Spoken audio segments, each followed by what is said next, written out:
Cory, why don't you start off, tell us a little bit about yourself, and then tell us a little bit about Omnia Capital Management. Cool. Just to start off with what Marty was talking about there, bottom line is, who could have seen that coming, right? With everything that we've gone through, but I guess we're going to dig into that. So I'm Cory Reeder, Chief Investment Officer with Omnia Capital Management. I made a reference earlier to bouncing off rocks down a river and my height size. So, in a former life, I did play basketball professionally for 9 years, 7 foot, originally from Australia. Came out here to chase my dreams and then flowed over into the financial service industry at the ripe old age of 32 when I retired from basketball. So I've been a specialist, a fund manager since day one, came in through Smith Barney, out through Morgan Stanley, and then stepped out in the middle of 2017, partner up with a friend of mine. And so, with what we do, I mean, we have twin silos of our sister companies. On my side, you can think of it as running hedge funds for your average investor. I run 11 different model portfolio funds in different categories and arenas, alternatives, regular generic allocations. But our whole, strategy and approach is preserving client wealth and protecting their capital. So we are not a buy and hold firm, a la, most of Wall Street. We are buy, hold, and sell. And that's how we protect from losses, by moving to cash. And then on my partners, we can help anyone at any level, no minimums. Because I'm still just doing 11 different funds every day. So $5,000 or $5 million, we can help anyone. And we predominantly work with closely held and family-owned businesses, cradle to sale, with their corporate accounts, pension plans, 401ks, which leads into what my partner does. And he is in the tax mitigation arena, keeping those, the sales on large assets, keeping the taxes in the client's pocket, and then also keeping the liquidity in the client's hands. So that's sort of, soup to nuts, our arena and what we do. All right. Excellent. Try to keep it short, sweet. Shall I just go? Hi. Yes, Ken, please. Okay. Hello, everyone. I'm Ken Frier. I'm the Chief Investment Officer for Atlas Capital Advisors. That big disclaimer that Mark gave you, that goes for me too. So I'm a longtime Chief Investment Officer, starting in the 90s, where I was Chief Investment Officer at the Walt Disney Company. Since then, I've been CIO of some big corporate and foundation endowment plans along the way. Atlas Capital Advisors serves high net worth people. We're an RIA here in San Francisco. We run our own equity strategy for our clients rather than select external managers, and we specialize in asset allocation and risk management. We do a lot of work. We think it's good work that in relating the economic outlook to the market outlook. And there's a lot of that on our website, atlasca.com. All our charts get regularly updated. So some of the things I'll be talking about today, if you ever want an update, you can refer to our website. So, and you did post that in the chat, right, Ken? Yeah, Marty did that for me. Yep. So that some of the charts that I'll talk about or refer to, you can find on our website. Terrific. Well, thank you both for that. We've got a little bit of your background and what you're trying to do. But Ken, I guess I want to start with you. In our prep call, you had described your model to a certain extent, particularly an economic model that sort of helps you drive informs you of the direction of the market and decisions that are made on that. Could you just describe that a little bit and how that works? And Sure. So for those of you who attend today, it is one thing I hope you take away from this. It is that it's the change in direction of economic information that drives the stock market, not the level of economic information. You hear all the time about the level. People say, oh, the stock market is fine because look, the unemployment rate is just 3.6%. The level doesn't matter. What matters is, is it getting better or is it getting worse? And there's no doubt whatever that the economic data are getting worse, and the degree that economic data has deteriorated in the last year is it corresponds almost perfectly to the amount that the stock market has sold off in the last year. That is, if you only told me what the economic data did in the last year, I would tell you, the stock market would fall just about the amount that it has. So when people debate about it, wow, it's come off, so much this year, are we at the bottom now? It's like the right amount of sell-off for the stock market, for the change that's happened. What I expect is every time I check the data, the economic picture is worse. I don't think we're at the bottom yet. My economic model indicates that the probability of a recession in the next 12 months is now 70%. So probably, more likely than not, we'll have a recession. I don't know how deep the recession will be, but one thing to note about recessions is even if it's not a very deep recession in terms of economic output, it always is a big earnings recession. So like some of the economic recessions we've had were really, really shallow, like the early 90s recession. I think US economic output went down by 1% or something like that. But earnings go down a lot more. They go down 20, 30%. So the current projections that the street has for earnings of companies, they're just not realistic at all. And so I do believe we haven't hit the bottom yet, that the stock market bottoms when the economic data bottoms. The economic data is far from bottoming so far. So all in all, I have a cautious outlook on the equity market. So you're sort of in agreement then with Jamie Dimon and Elon Musk and what they're doing, the steps they're taking.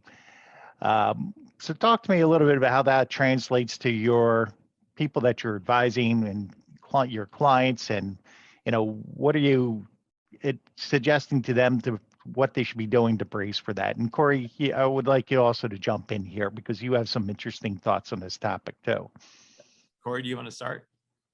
Yeah, well, I mean, looking at, and effectively what Ken's talked about is the rate of change in the underlying data and which direction that rate of change is moving. But I was just looking at an update this morning while we were waiting for this to even get started. And to your point, Ken, with what you were talking about, with the change that's going on, people need to also understand that the level that change is coming from, the easiest financial conditions in decades compared to the most egregious economic surprises to the upside, which were perfectly synced. Now those have changed.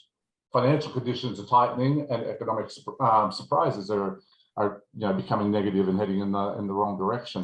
But we're still, from the long-term median range, we're still outside those parameters. So hence, even just get back to long-term averages, we have a long way to go to get back there, let alone, we all know that the economy and markets and everything, when they overshoot, they go a lot higher than people expected they could go, and they also go a lot lower than people ever fathomed could be possible. So understanding where we are, then to get back to normal, and then to have overshoots, there could be a world of pain out there still coming, which is more of the arena that I'm in as well. So that's something we all have in common. Ken looks more from the bottom up, sort of analysis. I'm more of a macro guy, and I look from the top down and what the influences and the rationale reasons why things are happening. But look, you're right. We have 40-year inflation at 40-year highs, and understand too that the last time inflation was at these levels, the Fed fund rate was 11%. Where are we today? 0.75. So there's a lot of just the distortions that are going on out there, and hence ultimately we've kicked the can for so long, but there always comes time to pay the piper, and that's the environment that I think we now find ourselves in, that we've pushed too far, and now we need to have that adjustment back to reality. So those distortions, are they going to amplify the I don't want to call it a downturn, but are they going to amplify what's taking place in terms of the correction here? Well, I mean, just look at it from what the Fed does. The Fed prints money, markets go up. The Fed tightens, markets go down. In fact, the Fed has a 1,000% batting average, to put it in baseball parlance, even though I'm an Aussie myself. But every single time the Fed has gone on a rate hiking cycle, it's led to a drop, a crash, or a crisis, including recessions and depressions. That's just the bare facts of it. And so now the Fed has started hiking rates, and now they just started tightening for the first time on June 1st. But, you know, go back to the last time they started raising rates. That led into the 2018 drop. And then on the day before Christmas, what did Powell do? Came out and said, oh, hang on, everyone, hold up. Wait, you know, what we said about raising rates and tightening, forget about that. We're going to do a Spinderella 180-degree turn. We're going to start cutting rates and then printing more money again. What the markets do, took off to the moon. And then that led into the March crash. More egregious amounts of money printed out of thin air. 3 trillion from the Fed and 4 trillion of fiscal spending. And on top of this, debt just keeps going in one direction. You can't do that forever. Yeah, I'd like to add on to one thing that Cory said. He talked about how, you know, the rate of US inflation now is 8.3%. And the last time it was 8.3% was at the beginning of 1982. And as Cory said, the Fed funds rate was 11%, 3-month cash rates was 12%, the 10-year treasury was 14%. And also for equity investors, it's important to note that back then, the price earnings ratio of the S&P 500 was 8.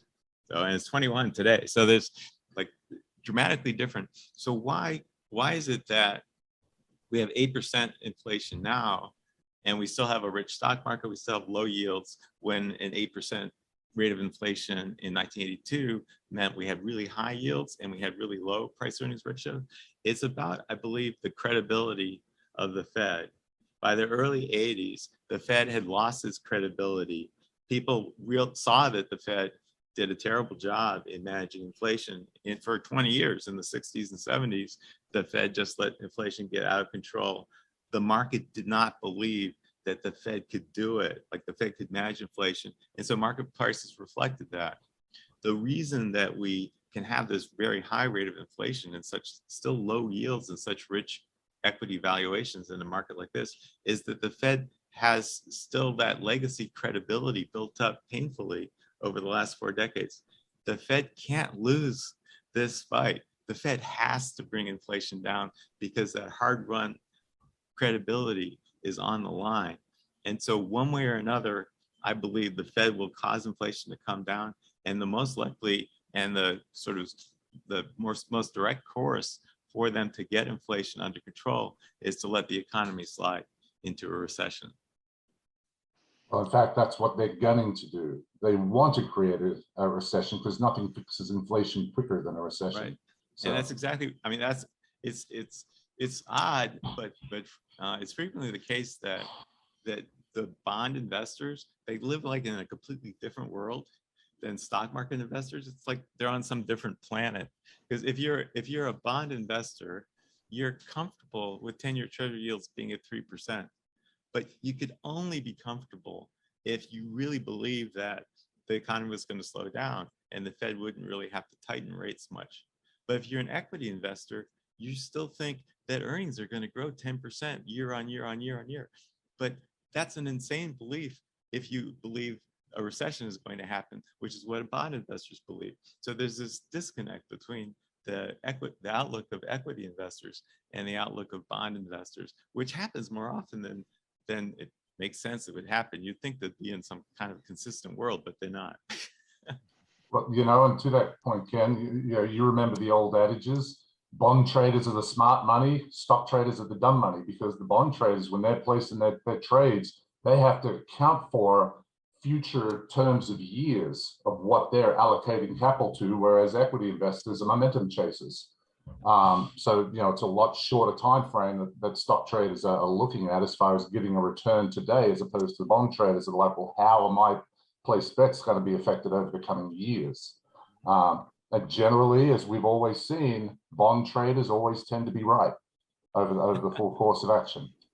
Yep, but then that would be bad news for equity investors. So Mark, you asked me to look out for questions in the room. It seems like we have one. Oh, great. Bring them in. Do we? Just like you mentioned that they live in 2 different worlds. What will it take to get those 2 worlds aligned? And when do you see it happen? Well, I mean, Ken, could you please repeat the question for everybody online? So the question is, the questioner said, I and I think Cory believe there's a disconnect between the outlook of bond investors and the outlook of stock investors. It sounds like both Cory and I think that bond investors are probably more likely to be correct. And the question was, well, how will the disconnect resolve? I think how the disconnect will resolve is through disappointment for equity investors.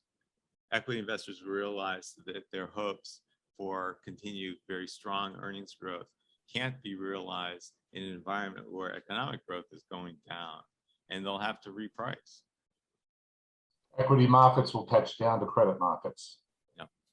That's how it always plays out in both directions. You know, it's the equity that catches up to where the bonds are predicated. Yep. Marty's got a question for us too. Yeah. So there's a strong political rationale for equity markets not going down, that we have trillions of dollars of pension debt, pension funds that need funding, right? And we only have insurance for $50 billion. So, you know, this decline in equities is up to decline in pension reserves. So I'm just saying politically, people don't, the pension funds don't want equities to decline. And actually, I'm sorry, you manage an endowment. Yep. So what are your thoughts? Yeah. So Marty's question is, well, can the political environment allow the stock market to do so badly? Because despite having, you know, a dozen years of fantastic returns in sort of investment markets, most of the major U.S. pension plans, particularly the public plans, are still severely underfunded. And if investment returns are low from this point going forward, then that will just cause the underfunding of public plans to become even worse. I have a friend who's a chief investment officer of a public plan, and I said to him, now you're assuming that the stock market is going to generate, you know, 8% per year for the next decade. Do you think that's realistic? And he said, it just has to.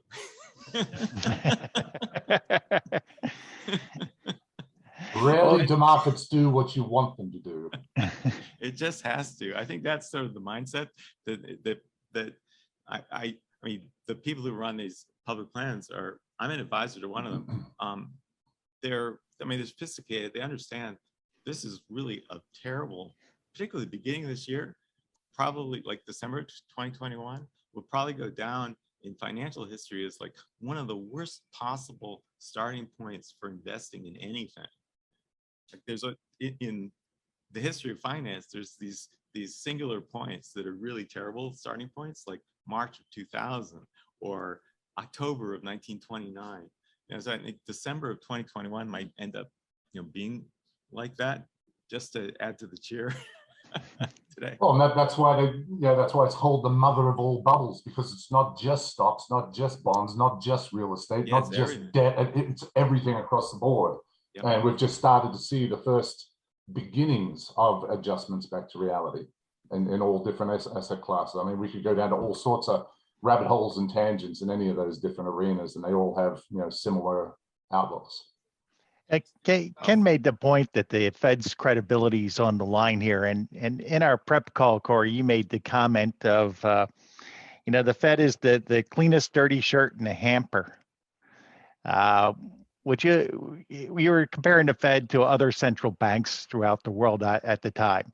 Well, no, that was actually the U.S. was the cleanest right. dirty shirt in the hamper, just because of, you know, real rates that we had here compared to, you know, 0 to negative rates in Europe because of the egregious amounts of bond buying they were doing, and then pure negative rates in Japan by policy decree. So that's where we're getting, you know, all these money flows, even from all around the world, that were flowing into the U.S. markets just because of that positive rate environment. Money goes where it's treated the best. So it's more about the U.S. markets on the rate as opposed to the actual Fed itself. Gotcha. So talk to me a little bit about you anticipate that to continue, that people to put money into the U.S. market during times of recession. We have been and traditionally have been viewed as a safer market than other world markets. But do you anticipate that to continue?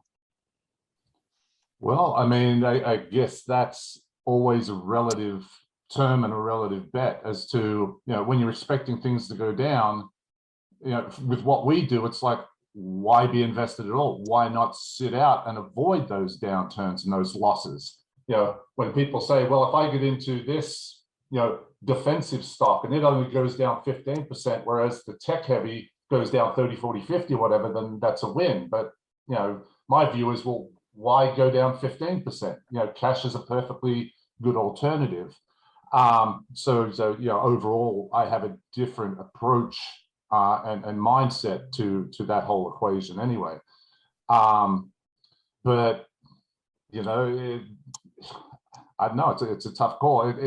It's hard for me to sort of dictate or predict what will happen in an arena that has a different mindset, when people are sort of that buy and hold mentality, saying that, or even by mandates, right, Ken? I mean, there are certain regulations and stuff that dictate that certain funds and such have to maintain X amount of exposure and can only go so much in cash. And so, a lot of times people are handcuffed with what they can and can't do as well. So so there are, in those situations, obviously, you do then have to look at your relative risk ratios of, if you're being forced to be invested anyway, then where is the options for lesser declines in a downward moving market towards recession and depression?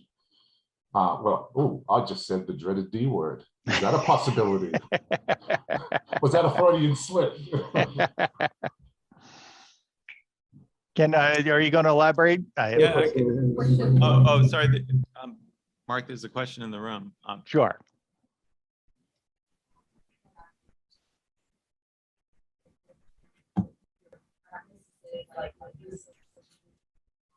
Oh, sure. Yeah. So the questioner is asking us to elaborate on the inflation environment, the implications of the inflation that we're now seeing. One of the things that probably isn't discussed as much as it ought to be is the impact of this high inflation on most of the world. For most of the world, the consumption basket of the average person, more than a third of it is food and energy. Like more than a third. It's more than 20% food and it's more than 10% energy. And if you observe how much food prices and energy prices have gone up in the last year, this is just a beyond painful impact on billions of people. And what will happen is it will lead to scarcity and unrest and political problems in dozens of countries. And so one of the things that I believe will cause this ongoing decline in the world economy is that the people who have limited resources, which is most of the world, if just to get by, if they have to satisfy their requirements in food and energy, they have to consume a lot less of everything else. And so the demand for everything else is going to go down a lot.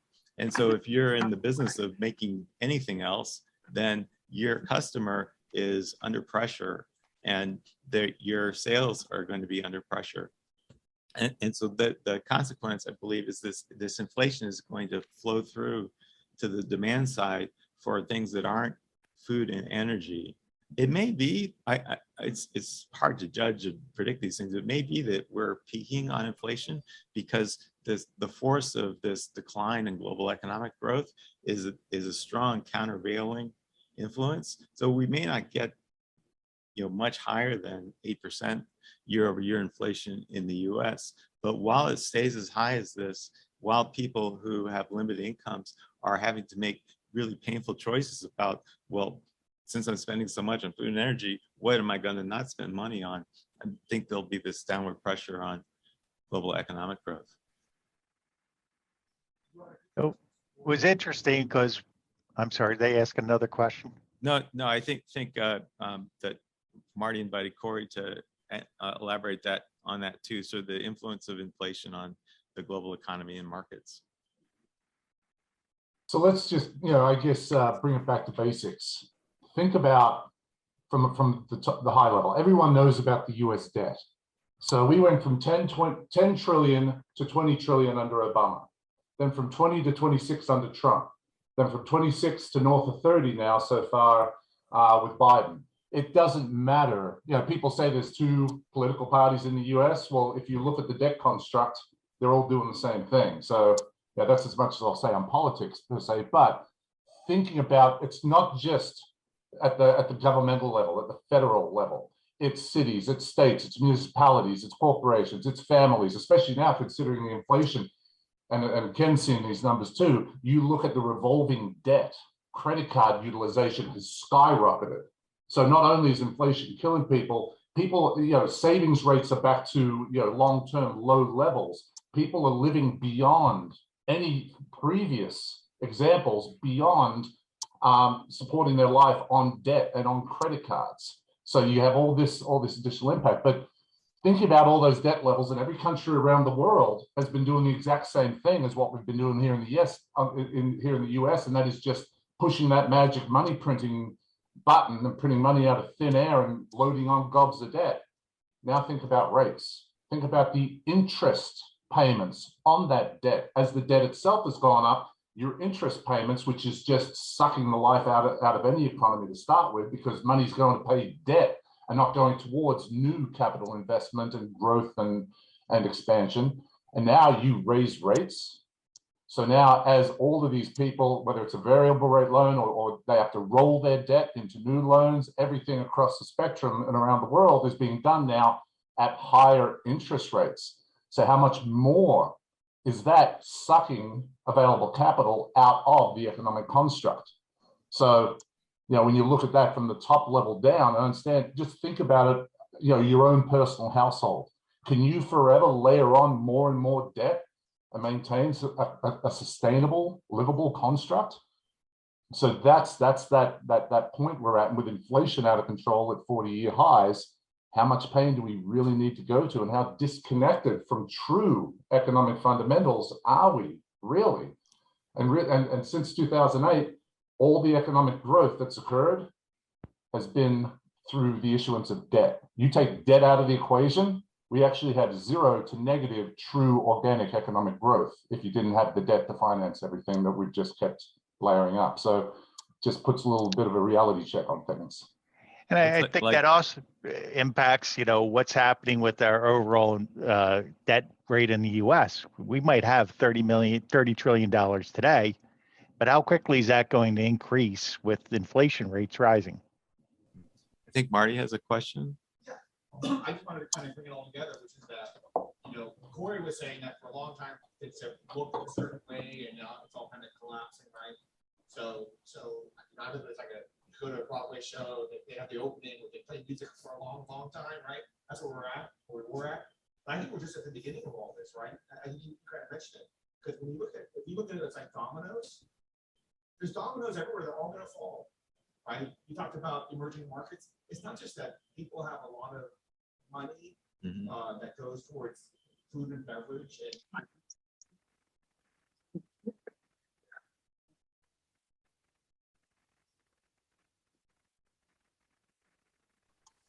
lost the audio.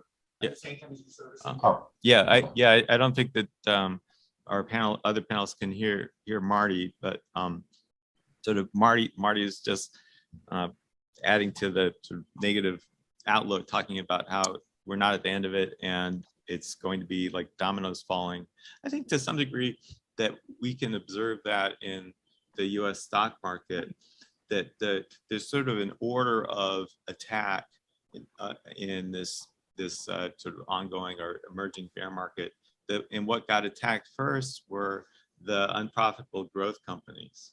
The kind of companies that were in like the ARK ETF, that have innovative ideas, but not making any money now, had really high valuations because everyone was optimistic about Web 3.0 and clean energy and crypto and space travel, things like that. And so those are like the first things to get hit, and those are all down. I mean, some of them are down 90%. Almost all of that kind of thing is down 50%. When the S&P 500 is probably down 15% year to date. But the insects are eating through the forest, and they've eaten the weaker trees first, and then they're kind of moving toward the stronger trees and haven't quite hit them yet. But they seem to be getting there. In terms of Mark's question on US versus non-US, I do believe this is more of a US phenomenon. The US stock market had explosive growth relative to the non-US stock market. And so the valuation differential between US and developed non-US is very large. For our clients at Atlas Capital, we have a pretty big tilt now toward developed non-US, toward Europe and Japan. Even though I believe that the World Bank just said this week, and I believe it's probably true, that this global recession will probably hit Europe first, is Europe is more heavily impacted by the Ukraine war and their energy issues. If they want to reduce the dependence on Russia, it's hitting Europe harder. And Europe had a less strong economy to begin with because they didn't spend quite as much. But even so, the valuation difference is way in favor of Europe and Japan versus the US. So what I believe investors should do is sort of tilt toward non-US and tilt toward value in this environment. I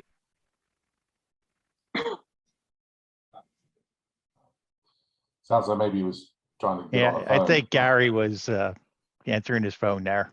And, to follow up on that, Ken, and you've seen this disconnect, Asia Pacific, China, Chinese tech, emerging market. Well, some of the emerging markets are still up high, but the US is up here, Europe's in the middle ground, you've got the Asian arena down here.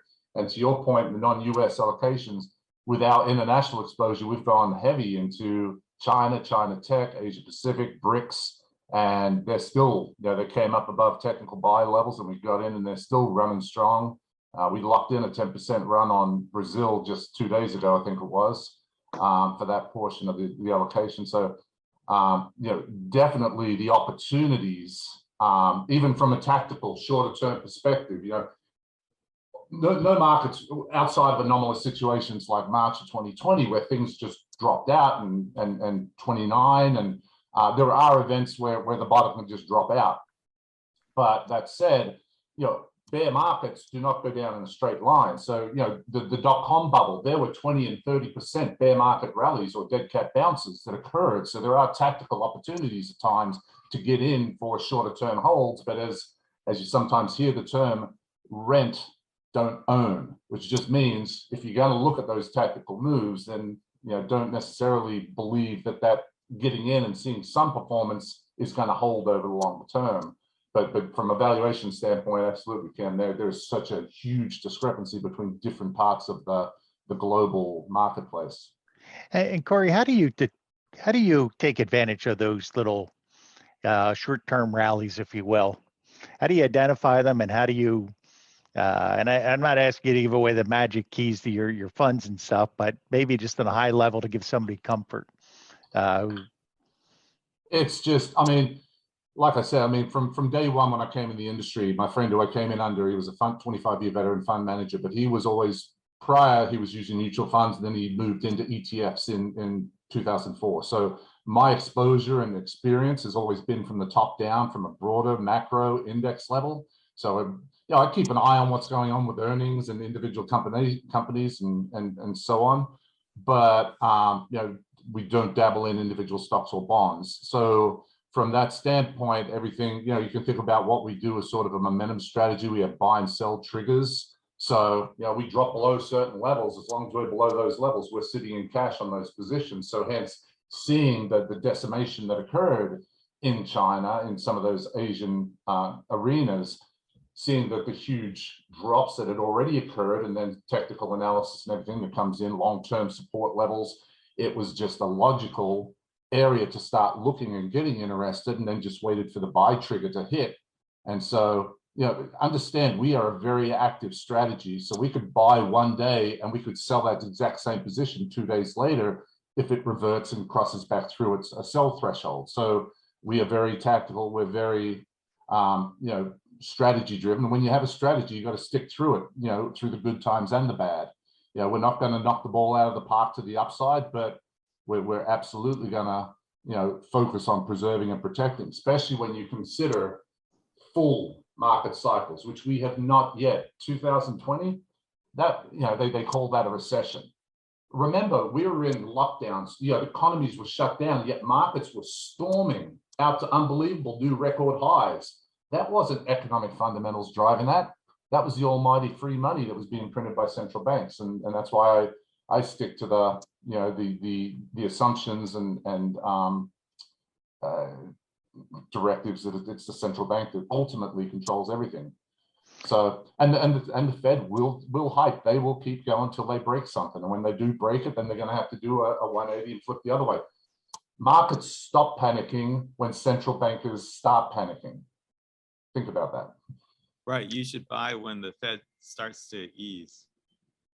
Right. There you go. The Fed is still tightening, but when if the Fed says, "Hey, we're done tightening," or "We're about to ease again," because we see now that we've done our work and the economy is in bad shape, that you buy when the economic data are at their worst, and they're not at their worst yet. Hey, James, you can talk about, just get back to a theme that you talked about with the dancing in the trees, that there's been a major pullback in ESG. And meanwhile, people, after I talked to the hedge fund, they said, yeah, they said, we're doing 90% having invested in commodities this year. Like commodities, and we're leveraging up on commodities. The only thing we have to do is sell ESG because nobody can.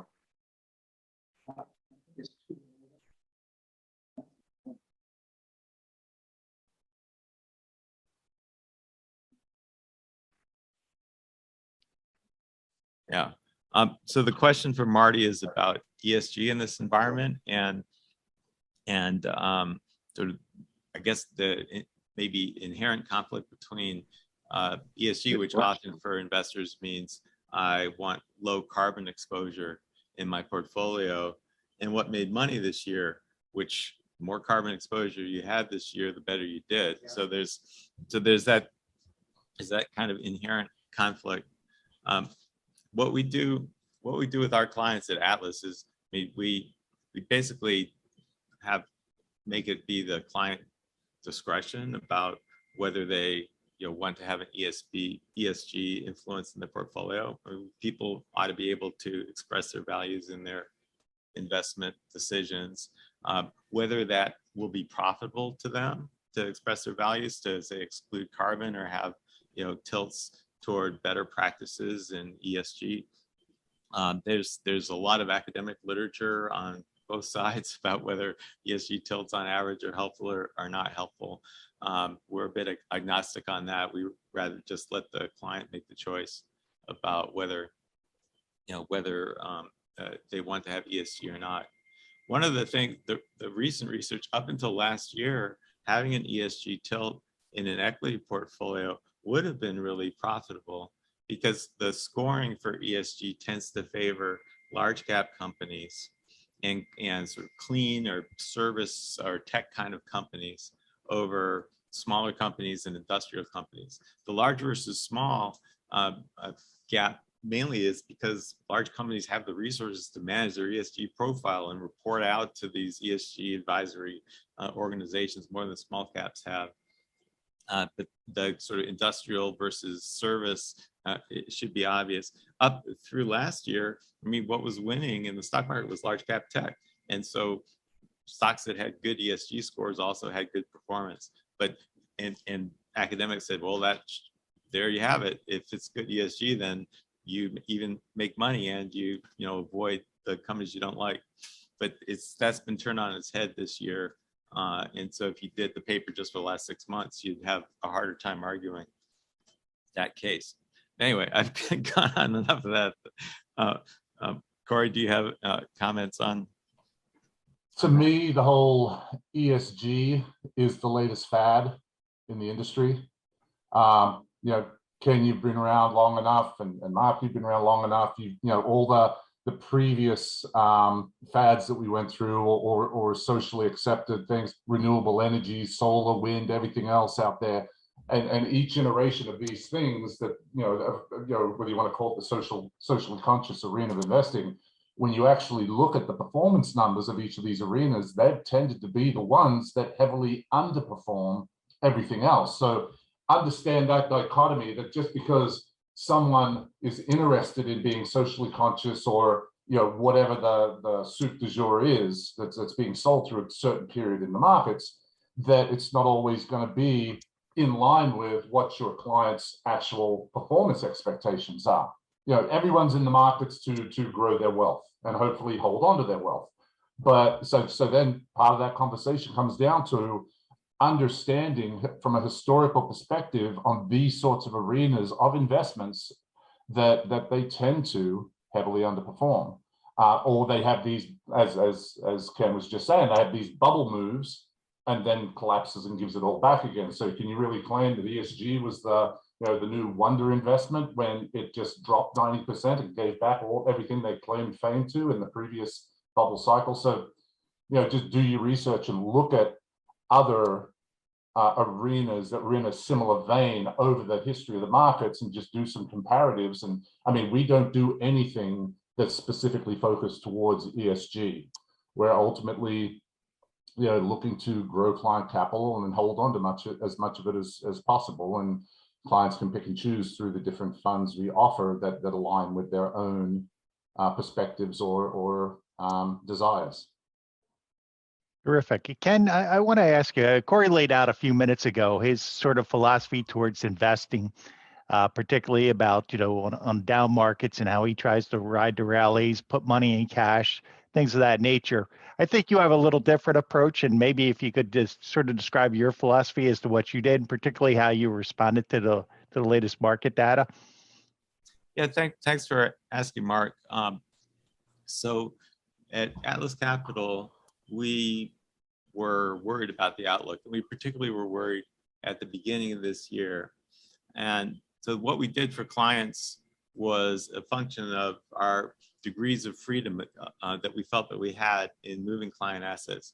Everywhere we could, we moved down the client equity exposure by 10%. If we could move it down by more than 10%, we did.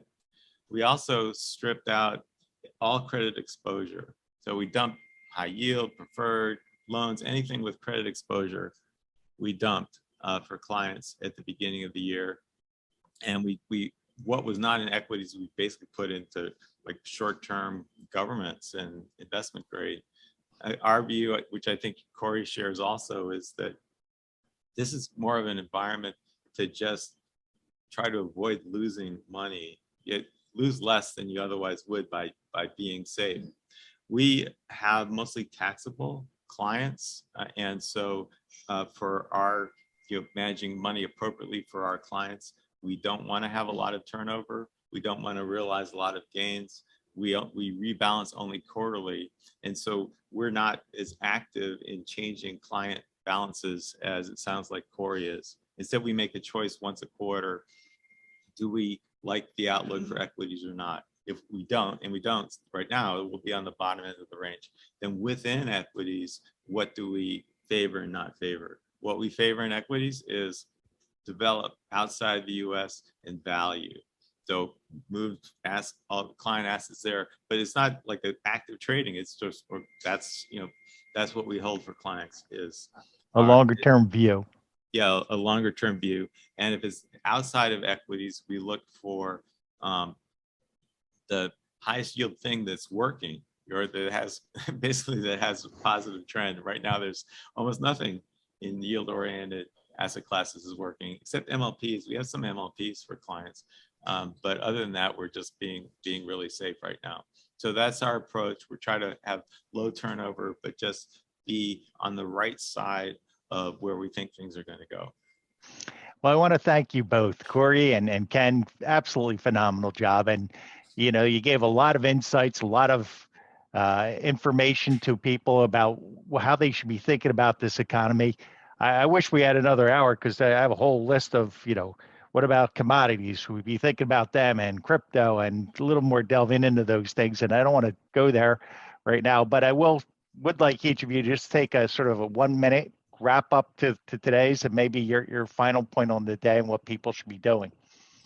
Go ahead, Ken. I'm getting something here. Well, I think that in summary, both I believe and I believe Cory also believes that it's just time to be safe now. It's just time to be conservative.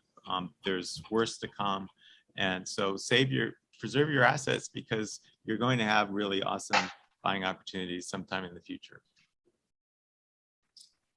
Yeah. So, and to some of those things you touched on, Mark, that we had sort of looked at maybe getting towards. So I just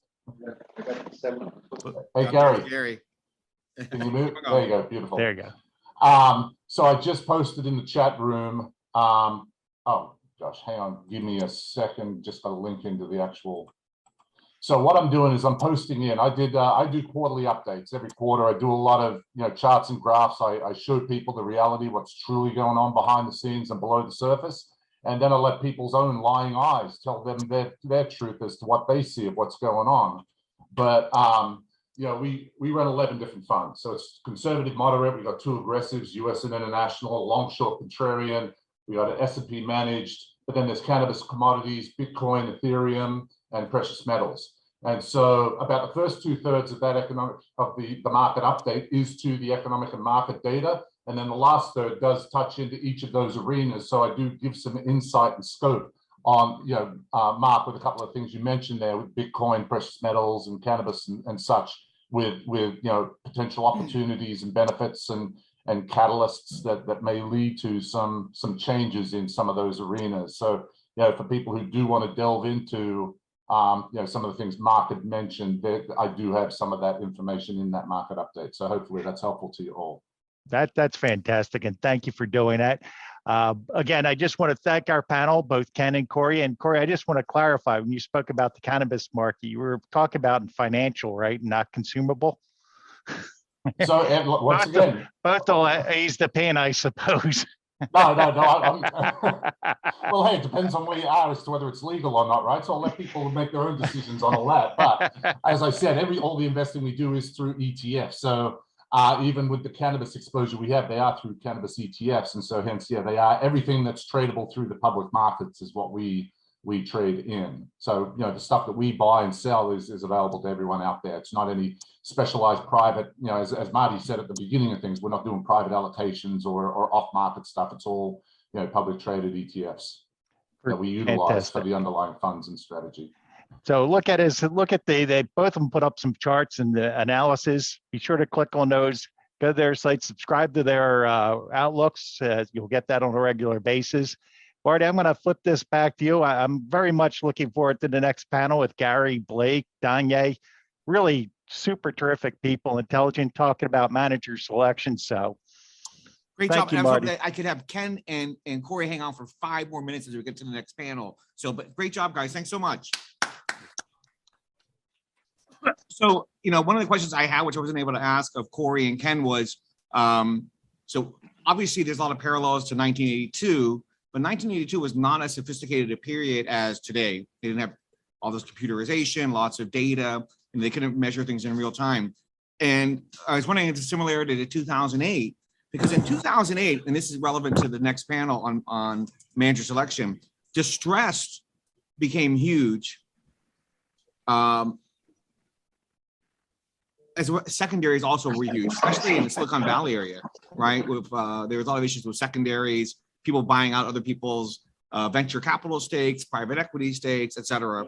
And so I was talking to a VC firm a week or 2 ago, and they said, look, and this is why I was talking about dominoes in the market. And they said, look, we're buying up secondaries of investors in venture capital right now. The Chinese and the Russians are out. They just don't want to be in the market anymore. And we're buying up their ownership stakes at 30 cents on the dollar because they're fearful of what the United States can do to, if any kind of conflict arises to their assets, right? They don't want their assets seized. So they're all selling out. Everybody's selling out, and we're getting incredible margins on these secondaries. So I was just wondering, is that a good deal in your worldview to go out and buy, secondaries and distress today? Is that, what do you think about those sorts of, opportunities that are available? Because the distressed market in secondaries are going to be, I think they're going to be large, because right now, distress is playing out very privately, right? You don't hear about it, but there'll be a time when the next step happens and it'll be broadcast everywhere, right? Secondaries in 2008, from 2008 to 2010, the spreads went to 40 to 50%. Historically, they've been 10% on secondaries. And then a couple of years after, they were back to 20%, and then they've been 10% for the last few years, right? Any thoughts on that? Because there's all this stuff happening behind closed doors you don't hear about. And then once it becomes public knowledge, then, you know, there's people are running for the exits, right? Yeah. With regard to, you're talking about secondary sales of limited partnerships? Of limited interests? partnerships, of stakes in, like one of the best Silicon Valley investors in unicorns is a Russian guy, right? Right. So Yeah. Okay. So with respect, if you're an LP or you own LP interests or you're interested in obtaining them, you never want to be a seller, or almost never want to be a seller. There's so much friction in the market. If you're selling, if you have an LP interest and you're selling it, you made a mistake. But you sometimes do want to be a buyer. And to illustrate sort of what was happening in the period that Marty described, you all know about the endowment model, right? And how the pioneers of the endowment model put a large portion of their portfolios in illiquid investments, in limited partnership interests, in private equity, private real estate, venture, you name it, but private and illiquid. What happened to most of the university endowments and other investors in 2008 and 2009 is the value of the portfolio plummeted, because remember the S&P 500 went down by more than half. Although the value went down, but the endowment still had to pay out its bills to the university, and the only liquid part of the portfolio was the stock positions, because they didn't have any bonds. So the stocks are down 50%, but they have to be sold at the bottom because they have nowhere else to go. And so what happened at that point is many of the college endowments said, oh my gosh, we don't have enough liquidity. And they went out and tried to sell their LP interests in some of their funds. That would have been a fantastic time to be a buyer. And so if that, just incredibly fantastic. Do you see a repeat of that happening now? I don't know how much vision you have into these private things or not, but yeah, to me, it seems like the last 3 years in venture and private equity have been a race for people trying to get into anything they can get into. Right? Yeah. So I really wonder about that. Will we reach a crossover point? There's an argument. There's always been an argument for the endowment model, in part based on the idea that there's this illiquidity premium. So if you buy the same kind of thing, but you buy it in an illiquid structure, despite the illiquid structure having really high fees, net you'll still get a premium, 2%, 3%, 4% a year. Now there's this sea of money going into private equity. Just to give you one data point, 10 years ago, not a single private equity fund was larger than $5 billion. Not one. And now most of the money raised in private equity is in mega funds, funds where the whole value of the fund is more than 5 billion. And so we have to ask ourselves, is the market for corporate ownership so sort of disconnected that the people who are buying sort of private stakes in corporate ownership get a good enough bargain for buying those companies relative to buying the same kind of thing in the public market? Is the bargain big enough to offset the still enormous fees? On average, the fees are like 5-6%. 2 and 20 on average, it ends up being about 5 or 6%. So you have to believe, if you believe in private equity, you have to believe that GPs can find bargains that are good enough or improve the performance of these companies well enough that they can overcome the big fee disadvantage that you have going through private equity. I don't know if we're at that point where we've reached a crossover, but it just seems like it just basic economics that if the demand for apples went up tenfold, then apples would become expensive, and maybe it would. So the demand for not just for private equity, but for hedge funds, for all these private investing, private credit, my gosh, I think private credit could easily have difficulties. Really? There's always a route for dumb money, and historically through the centuries the route for dumb money was through the commercial banking system, and every time the commercial banks do some new stupid thing, then the bank regulations change and to make them hard to do that stupid thing, and then banks can find another stupid thing to do. But bank regulations are so good now that I don't think the banks are doing stupid things. So fortunately, we don't have to worry about banks failing. But what's happened is the whole corporate lending market is now outside the banking system. There's all these private players, and they're free to be as stupid as they wish. And so that's going to be tested, I believe, in the next recession, and we'll see how that goes. But I would think that there could be some challenges. Cory, do you have any? By the way, I just put out an article from Bloomberg on D1 Capital Markets, which had like a hodler approach towards venture capital investing, where they invested $2 billion in the VC, and then they leveraged themselves and invested more.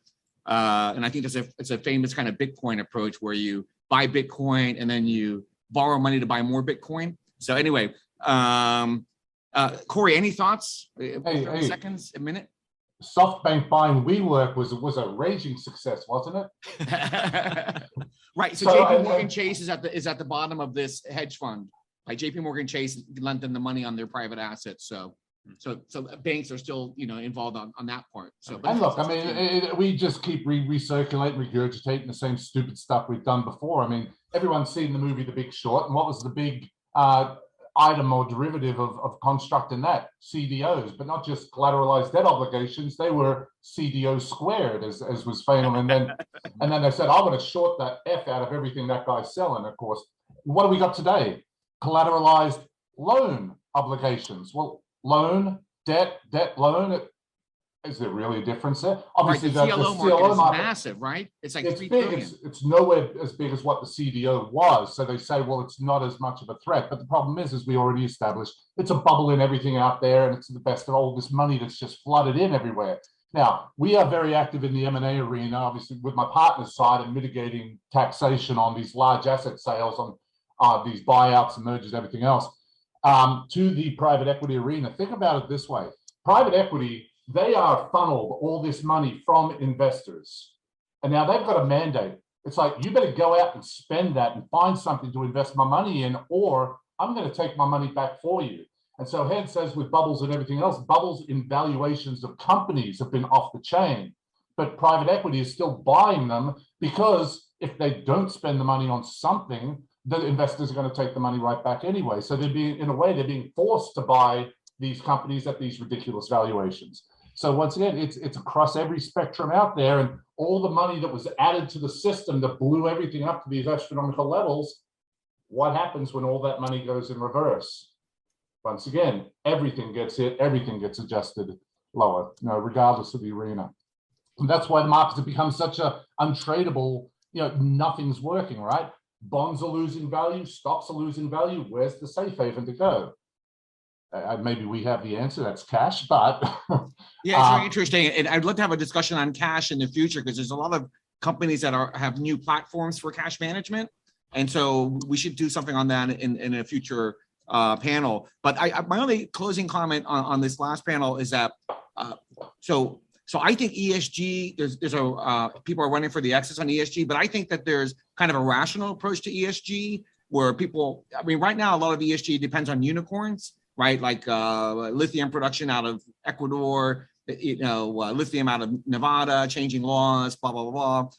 Hydropower is declining all along the West Coast, right? So renewable can't replace all the hydropower that's disappearing. But I still think there's a rational approach where you're not getting 100% carbon replacement. Maybe you're getting 90% or 80%, which is actually a pretty great goal to achieve, right? So I think that those guys are going to come into play in the near future, and people are going to say, let's consider these other rational approaches, which get us closer, because maybe there's no, unicorn technology that comes out that's going to change everything.